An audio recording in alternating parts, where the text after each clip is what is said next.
around a candidate, support a candidate. This is the democratic process, and for it to be interrupted in this way is really an affront to the democratic process. We are still learning more about what happened. This was still moments ago. Go ahead, Bob. And this is unprecedented in recent political history. You see the former president there raising his fist. This is someone who has been defiant. In past interviews with Trump, he has confided with me. He has always been worried about his health in terms of possible violence on the campaign trail. And he has said he has sort of a fatal view about some of his exposure publicly, but he wants to get out there with campaign rallies. In the past, I've talked with former President Trump about how he sees people like George Wallace, the former presidential candidate who has been shot years ago, decades ago. But this kind of violence is highly unusual in modern American politics, thankfully so. But you see the former president raising his fist in defiance.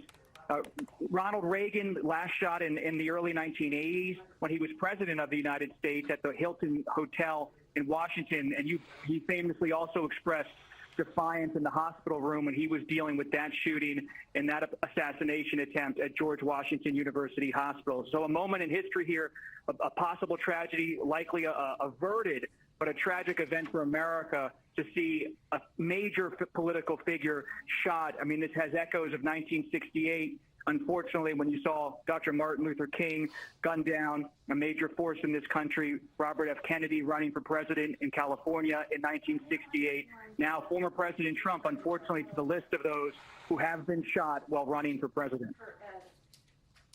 Bob, that is exactly right. This is already a tragedy, already a historic moment that we just saw unfold. Thankfully, we're told former President Trump is safe. That is the most important thing right now. We do not have details of his condition. We saw when this transpired, he touched his ear, as you're seeing right now, and he dropped to the ground, and he was escorted out, carried away by the Secret Service. He is safe. That is what we are being told. But let's get some more perspective here. We have our Ed O'Keefe on the line from Milwaukee, where he is already there setting up for our coverage for the Republican National Convention. Ed?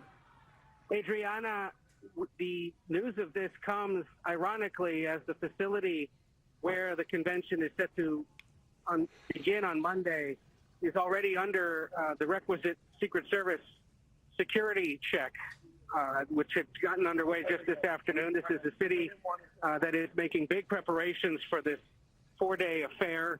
We've seen local police out doing sort of runs through the streets on their bikes to get their sense of what streets have been closed and who might be out and about protesting or planning to. But this is, as you guys have been saying, a total shock and tragedy and a completely unanticipated event at what was supposed to be an otherwise sort of pep rally and prep rally for the former president as he makes his way to Wisconsin in the coming days.